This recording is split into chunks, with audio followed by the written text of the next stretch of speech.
Existe uma muralha no sul do Peru que não se comporta como uma muralha deveria. Ela se ergue na encosta de uma colina acima de uma antiga cidade imperial e há mais de 500 anos guarda um segredo incômodo bem à vista de todos. As pedras são enormes, algumas mais altas que um homem em pé, outras mais pesadas que um caminhão carregado. E encaixam-se tão perfeitamente que mesmo agora, mesmo depois de séculos de terremotos que arrasaram as igrejas coloniais construídas posteriormente em terrenos mais planos e fáceis, não se consegue deslizar a lâmina de uma faca entre elas. Sem argamassa, sem frestas, sem linhas retas em lugar nenhum. Recentemente, quando uma nova equipe de levantamento escalou o local com scanners a laser e fotografou cada junta com uma precisão nunca antes alcançada. Eles voltaram com um conjunto de dados tão estranho que os pesquisadores deixaram de confiar em seus próprios olhos. Então fizeram algo inédito naquele lugar. Pegaram cada escaneamento, cada medição, cada fragmento de dado coletado ao longo de 3 séculos e alimentaram toda a parede com inteligência artificial. Disseram-lhe para encontrar o que faltava aos seres humanos, e o que encontrou é difícil de ignorar. O sítio arqueológico é Sacsayhuaman, no alto da cordilheira acima de Cusco, e se você já viu alguma fotografia do Peru antigo, certamente já viu seus terraços em zigue-zague de pedra, de uma forma quase impossível. Por gerações, a história oficial foi bastante simples no papel. Era uma grande fortaleza ou um grande complexo de templos, ou ambos construído por uma poderosa civilização andina. Usando técnicas de trabalho paciente, rampas, cordas, milhares de mãos, pedras friccionadas até se encaixarem perfeitamente.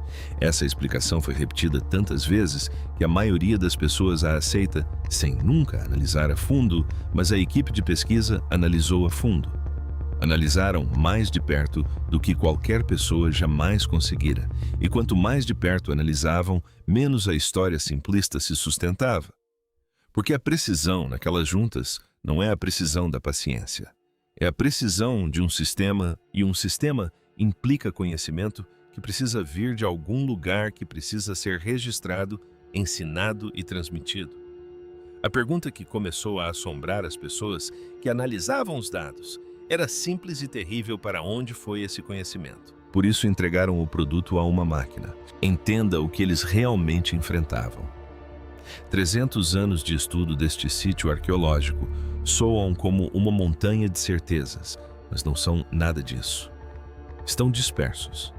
Vivem em 100 linguagens de medição, em antigos desenhos à mão e fotogrametria moderna, em anotações de campo, fotografias degradadas e nuvens de pontos a laser contendo bilhões de coordenadas individuais. Nenhum ser humano jamais conseguiria reter tudo isso em uma única mente num só momento. Um pesquisador dedica toda a sua carreira a uma única seção de uma muralha e morre antes de chegar à próxima.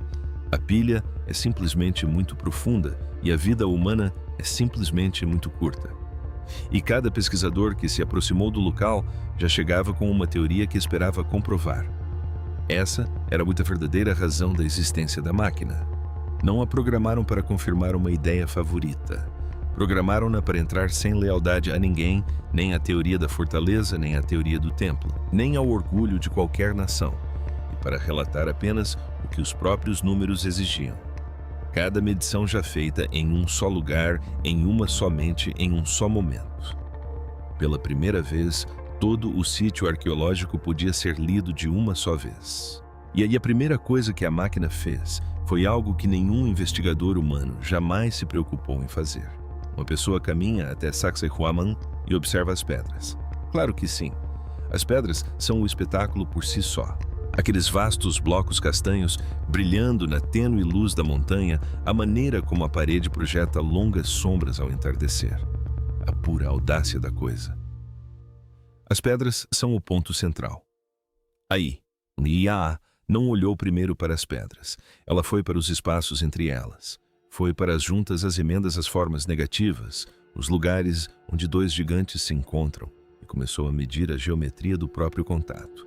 E essa decisão, esse estranho instinto de estudar os buracos antes da rocha, acabou sendo o primeiro sinal de que a máquina estava lendo este lugar com uma lógica que ninguém jamais havia usado antes.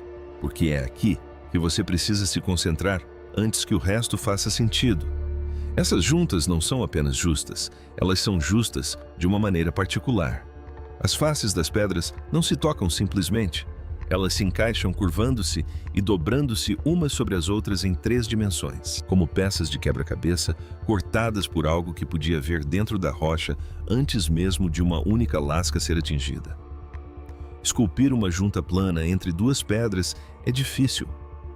Esculpir uma junta que envolve e se encaixa em todas as direções em pedras que pesam mais de 100 toneladas, sem ferramentas de metal, sem planos escritos que tenhamos encontrado e sem chance de testar o encaixe de 2 rochas do tamanho de pequenas casas. Isso não é paciência.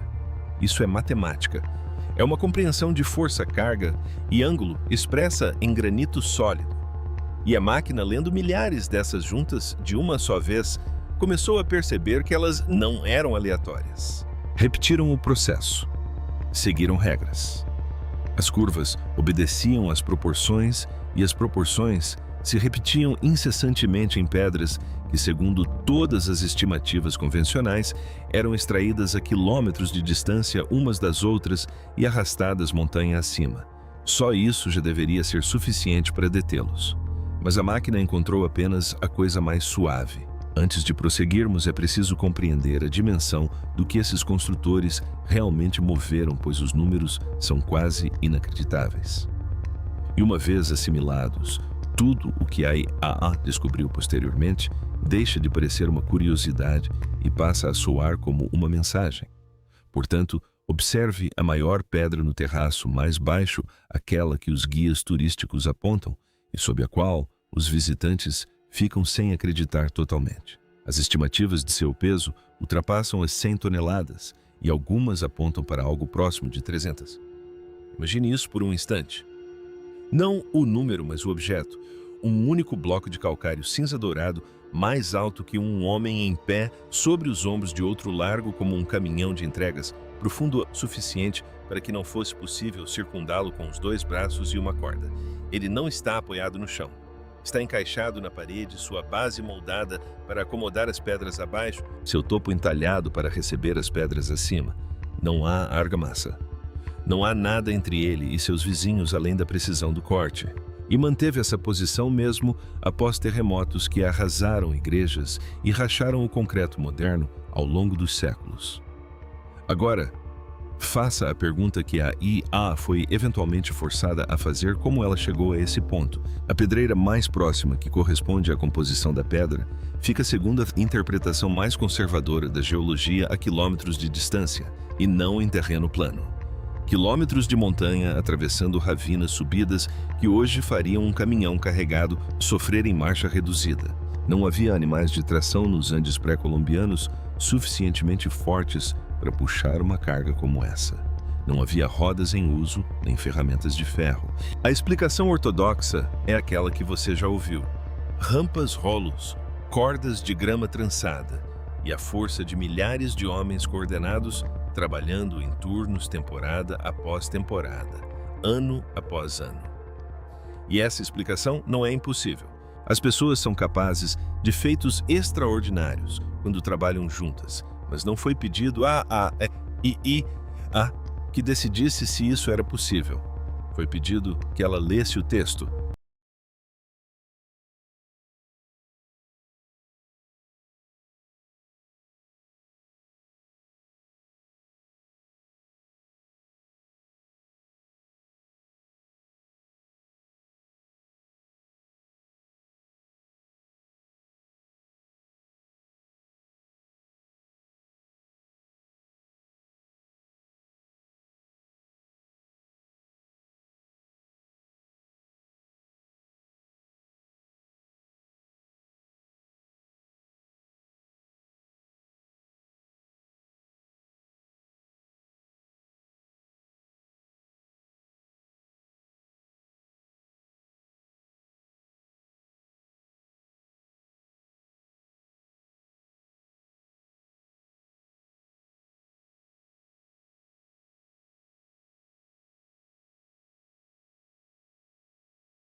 As evidências não se alinhavam a nenhuma versão específica e continuavam a produzir detalhes que a narrativa, baseada em força bruta e cordas, não conseguia abarcar confortavelmente. Mover a pedra é um problema, mas colocá-la no lugar é outro completamente diferente e o mais difícil. Arrastar um bloco de 300 toneladas por uma encosta é um triunfo de organização. Em seguida, baixar esse bloco para dentro de uma parede, de modo que sua parte inferior irregular em forma de mão se encaixe perfeitamente contra as partes superiores irregulares, também em forma de mão das pedras, já ali presentes, com frestas tão finas que até hoje uma folha de papel não desliza pela junção. Isso é algo extraordinário. Não se pode ajustar uma pedra de 300 toneladas com leves batidas. Não se pode retirá-la para aparar uma saliência e tentar novamente, não facilmente, não muitas vezes.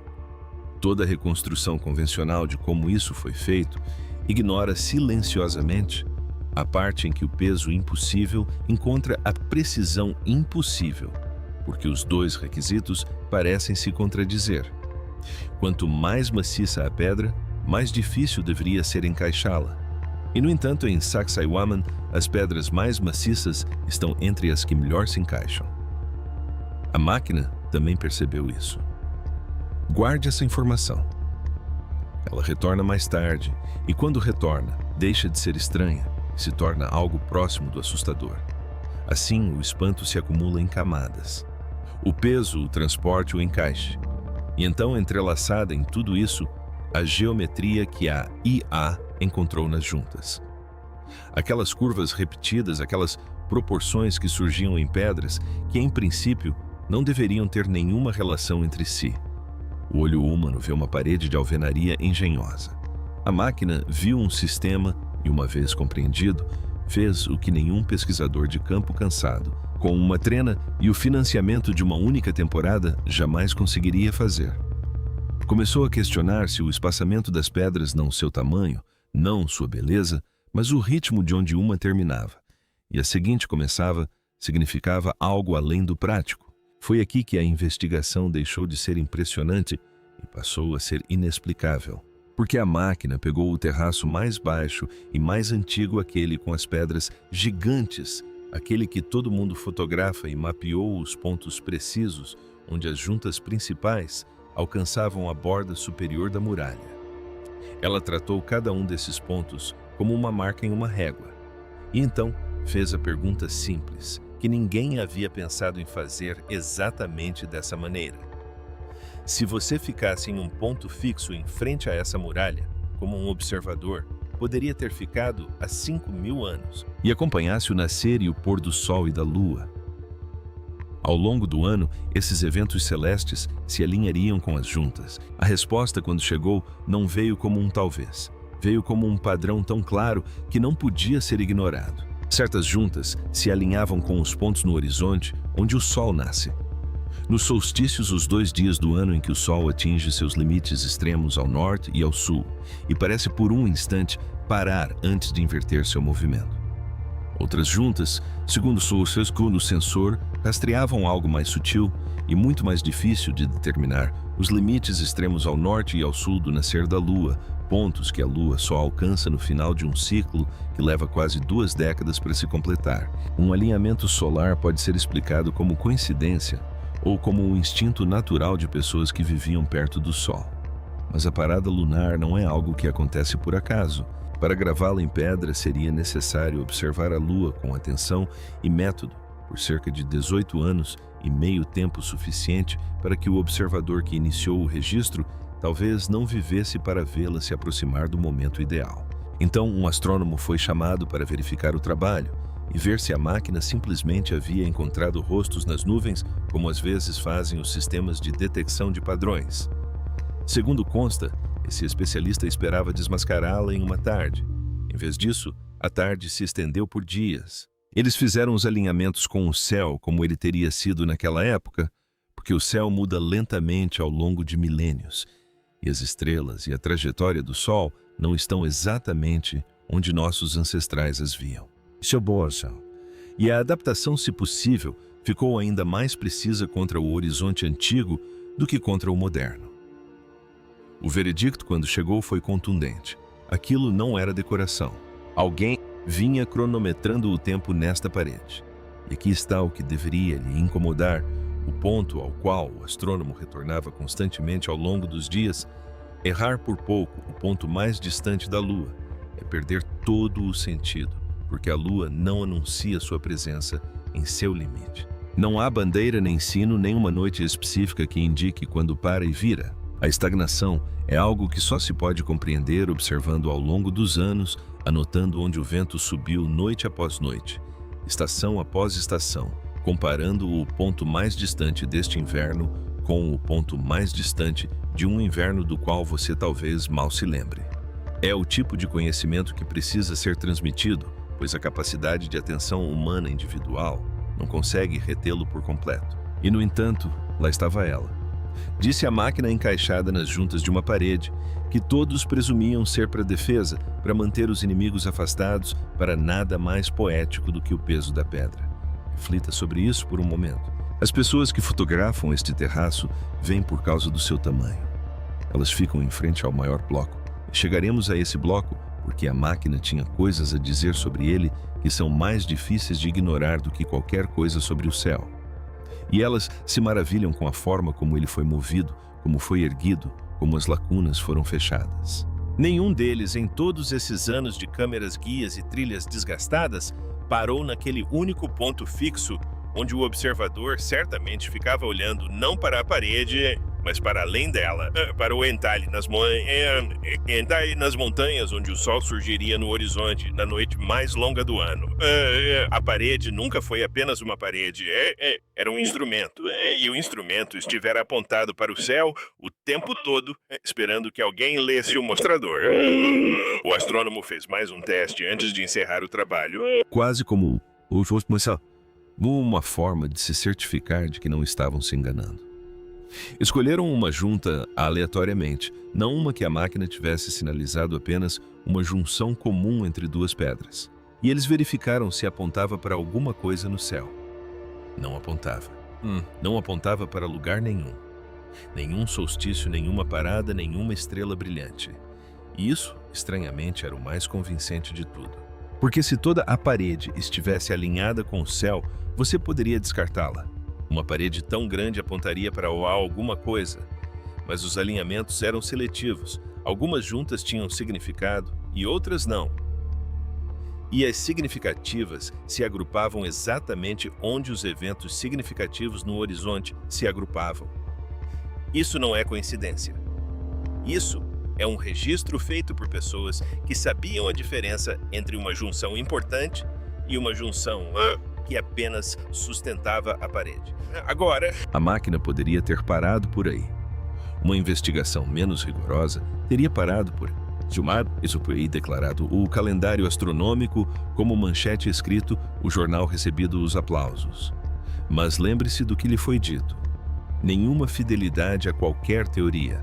Relatar apenas o que os números exigem. E os números ainda não tinham terminado de exigir. Por quê? Enquanto o astrônomo estava ocupado confirmando o céu, o sistema já havia passado silenciosamente para uma camada diferente das mesmas pedras e começou a fazer algo que nenhum pesquisador humano jamais pensara em fazer num lugar como aquele. Começou a ouvir.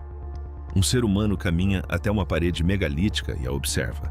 E isso é natural, é o que o ser humano faz. Essas pedras são espetaculares, então você usa seus olhos. A máquina não tinha olhos como os seus. O que continha eram todas as medições já feitas da própria rocha. A densidade, o conteúdo mineral, a forma como as superfícies tinham sido trabalhadas e alisadas as cavidades atrás de certos blocos. As cavidades que ninguém nunca se preocupou em explicar, porque pareciam nada mais do que as lacunas que se esperaria encontrar em qualquer construção antiga. A máquina pegou esses números e fez outra pergunta que ninguém havia feito exatamente dessa maneira. Não era qual a aparência dessa parede, nem mesmo para onde ela apontava, mas sim qual o som dessa parede. Ela modelou as pedras da mesma forma que um engenheiro acústico modela uma sala de concertos.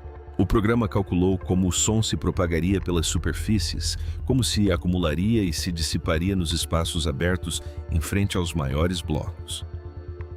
Em meio a essa simulação, numa gama de frequências muito abaixo da nota mais grave que você já ouviu, conscientemente, a máquina encontrou algo que não estava procurando. O muro, segundo relatos, não estava simplesmente ali na paisagem. Sob as condições certas, uma voz elevada de certa forma, um tambor tocado em determinado ponto ou o vento passando pelas frestas a uma certa velocidade, as pedras respondiam. Elas carregavam uma baixa pressão. Você não ouviria, mas sentiria uma vibração no peito, o tipo de frequência que os seres humanos sempre associaram em todas as culturas à presença de algo maior do que eles mesmos. Para verificar isso, engenheiros acústicos foram chamados pessoas que passam a vida profissional ajustando salas e eliminando ruídos indesejados em estúdios de gravação. Segundo consta, eles estavam céticos daquele jeito peculiar que os técnicos costumam ser educadamente certos de que a máquina havia confundido ruído com sinal. Eles fizeram suas próprias medições no local, nos espaços em frente às grandes pedras, e o que mediram foi mais difícil de descartar do que haviam previsto. A geometria dos terraços, o espaçamento que a máquina já havia mostrado acompanhar o céu, também moldava o som. E a faixa de frequência que ela concentrava a frequência para as cordas as pedras pareciam ter sido feitas, era a mesma que os engenheiros buscavam deliberadamente quando queriam que um ambiente transmitisse uma sensação de sacralidade, quando queriam que um corpo ali presente se esquecesse de si mesmo por um instante. Um deles, ao ser solicitado a explicar de forma clara, disse o que agora se repete sempre que essa parte da história é contada. Ele disse que se um cliente tivesse entrado em seu estúdio e lhe pedido para construir um espaço que fizesse exatamente isso, apenas com pedras, sem eletrônicos, sem alto-falantes, nada além de massa e ângulo, ele teria dito que não seria possível nessa escala. Então ele estava dentro de um espaço que fazia isso há 5.000 anos. Reflita sobre isso por um segundo, porque é fácil deixar passar como uma mera curiosidade. As pessoas que ergueram essa parede não apenas sabiam onde a lua nasceria, como também sabiam como criar um lugar onde o som se acumularia em seus ossos. Aqui está a parte que deveria incomodá-lo um pouco. Essas duas coisas, a astronomia no espaçamento e a acústica no mesmo espaçamento, não são conquistas separadas. São as mesmas medidas realizando duas funções simultaneamente. As distâncias que se alinham com o céu são as distâncias que sintonizam a pedra. Você não pode ajustar uma sem comprometer a outra. Isso significa que quem planejou isso não teve um feliz acaso. Eles estavam resolvendo os dois problemas simultaneamente em suas mentes, ou talvez estivessem trabalhando em algo que nunca tínhamos descoberto antes mesmo do primeiro bloco ser cortado. A máquina, sem qualquer senso de drama, simplesmente registrou a informação e continuou. Os engenheiros que foram chamados para desmascará-lo fizeram algo que diz mais do que qualquer número. Eles pediram para voltar. Queriam trazer instrumentos melhores. E quando os dados chegaram com mais clareza, o efeito não perdeu força como uma coincidência perde sob análise. Pelo contrário, tornou-se mais evidente. A faixa de frequência se estreitou. A resposta das pedras maiores, aquelas que haviam sido trabalhadas com mais cuidado, era a mais forte de todas, como se os blocos mais importantes tivessem sido afinados com a maior precisão, como as cordas mais graves de um instrumento que alguém se deu ao trabalho de afinar manualmente. E foi essa palavra pronunciada que deu o próximo passo para a máquina, pois ela começara a suspeitar que as pedras não eram todas do mesmo tipo. A olho nu, elas parecem uma única massa cinza desgastada, até adquirir uma cor semelhante pelos mesmos séculos de chuva. Mas a máquina possuía a petrografia.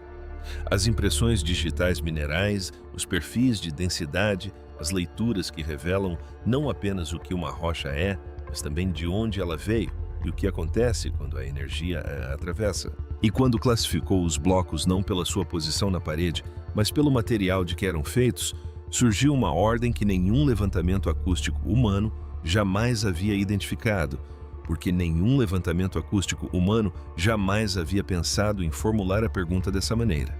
As pedras com a resposta acústica mais profunda, aquelas que melhor transmitiam aquela vibração profunda, não eram as mais próximas da pedreira, não eram as mais fáceis de mover. Em todos os aspectos práticos, eram a pior escolha possível, mais densas, mais pesadas, transportadas de mais longe, escaladas na encosta a um custo que você mal consegue imaginar. E haviam sido colocadas exatamente onde os modelos acústicos indicavam que o som precisava se concentrar, não perto dali, exatamente ali.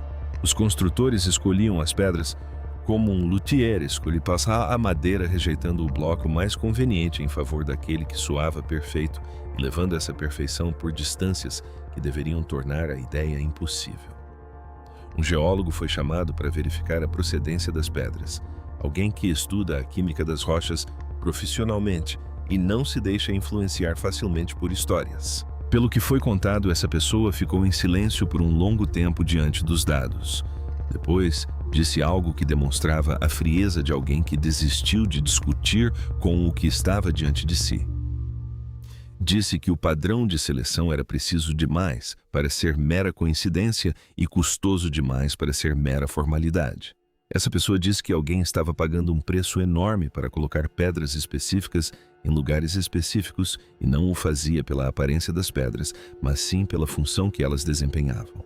E agora você tem que segurar 3 coisas ao mesmo tempo do jeito que a máquina as segurava, porque é aí que a sensação de que fofo começa a se transformar em algo mais frio.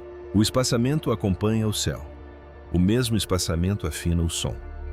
E o próprio material das pedras mais importantes foi selecionado, transportado e posicionado para servir a essa afinação a um custo que só faz sentido se as pessoas que o fizeram, entenderam o resultado que buscavam antes de começar. 3 camadas. Um projeto, nenhuma ferramenta de metal que tenhamos encontrado, nenhum plano escrito, nenhum registro da matemática necessária para resolver sequer um desses problemas, muito menos os 3 entrelaçados. A tentação aqui é buscar uma resposta fácil, e você pode sentir para onde a resposta fácil aponta. Resista por mais um pouco, porque a máquina não havia terminado. E o que ela fez em seguida não fez com que as pessoas que construíram este lugar parecessem mais com algo de outro mundo. Isso os fazia parecer mais humanos. E de alguma forma isso era pior, porque a máquina recuou. Parou de ler as paredes, pedra por pedra, e começou a ler todo o sítio como se lesse um rosto do outro lado de uma sala, tudo de uma vez procurando a expressão em vez das feições. Pegou os terraços, as estruturas periféricas, as fundações dispersas e os cartógrafos haviam registrado por séculos como não relacionadas e as colocou em um único quadro. E fez a pergunta mais simples que já havia feito. Existe alguma forma aqui? Não em nenhum edifício individual, mas em todos juntos, vistos de cima da maneira como ninguém no nível do solo jamais poderia ter visto. E havia. Não uma imagem nada tão rudimentar quanto um desenho impresso na encosta. O que a máquina encontrou foi uma relação, um conjunto de ângulos e distâncias que uniam estruturas que ficavam tão distantes umas das outras que nenhum construtor conseguiria percorrer todo o seu tempo. Linhas que iam de uma fundação em uma crista até uma porta em outra. E onde essas linhas se cruzavam, uma terceira estrutura aguardava, como se tivesse sido colocada ali para marcar a interseção de 2 ideias que ninguém no nível do solo poderia ter concebido simultaneamente. A geometria era em escala de paisagem. Precisava da visão de um pássaro da mente, de um topógrafo ou das máquinas. Estava ali à vista de todos desde que alguém se preocupou em mapear o lugar invisível como uma palavra invisível quando você está dentro da letra. Um topógrafo foi chamado para verificar alguém que mede terrenos profissionalmente e confia mais em um teodolito do que em um palpite. Conta-se que ele calculou os ângulos independentemente sem o resultado da máquina e voltou com resultados mais imprecisos do que os anteriores. Disseram que os alinhamentos não eram aproximados. Disseram que para traçar as linhas naquele terreno, naquelas distâncias com o rio, e as cristas no caminho, seria necessário um método para determinar a posição e a direção, algo que eles associavam a instrumentos, e não havia instrumentos. Então disseram algo que fica gravado na memória. Quem planejou isso não estava construindo estruturas. Estava construindo uma única estrutura, e ela tinha o tamanho do vale. Agora reflita sobre a ordem em que a máquina organizou tudo, porque esta é a parte que deve lhe manter acordado. Ela classificou o trabalho não por data, mas por sofisticação, precisão das juntas, limpeza dos alinhamentos, perfeição do ajuste. E quando comparou essa classificação com as datas foram apresentadas na ordem inversa. As pedras mais antigas, as primeiras a serem lapidadas, eram as mais precisas. As juntas mais antigas estão 3,2 centímetros fora da perfeição.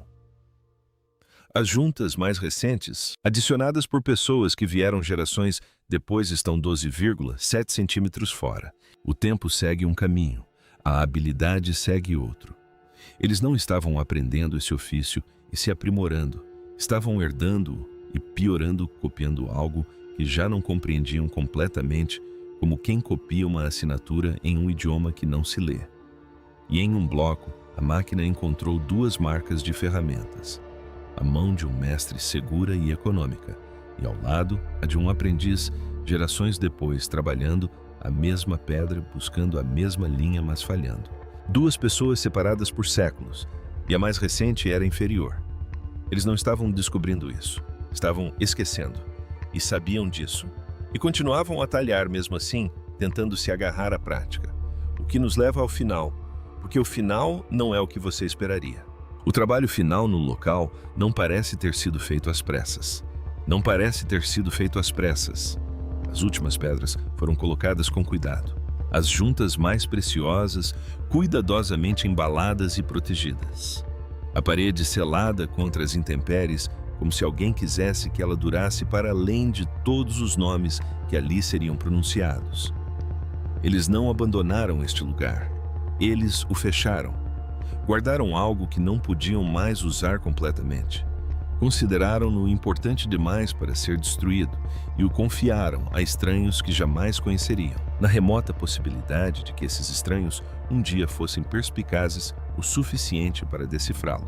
Nós somos esses estranhos. A máquina é apenas o meio pelo qual finalmente abrimos a partitura.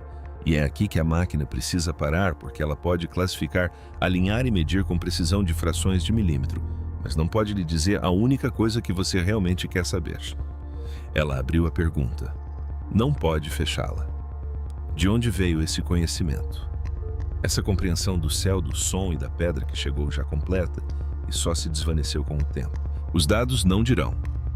Não são alienígenas. As marcas são humanas demais. O esquecimento é humano demais.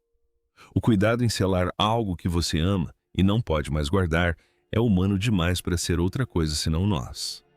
Apenas um conhecimento que já era antigo, quando a pedra mais antiga foi talhada e já estava se desfazendo. E este não é o único lugar onde está havendo falhas. A mesma impressão digital, a habilidade reversa, as roupas seladas e as 3 camadas trançadas estão começando a aparecer em outros locais, no momento em que a máquina é apontada para eles. Então, inscreva-se para estar aqui quando o próximo for inserido no sistema e me diga nos comentários qual local você quer que seja incluído em seguida e se você acha que eles selaram este lugar, esperando que entendêssemos ou esperando que finalmente soubéssemos o suficiente para deixá-lo em paz.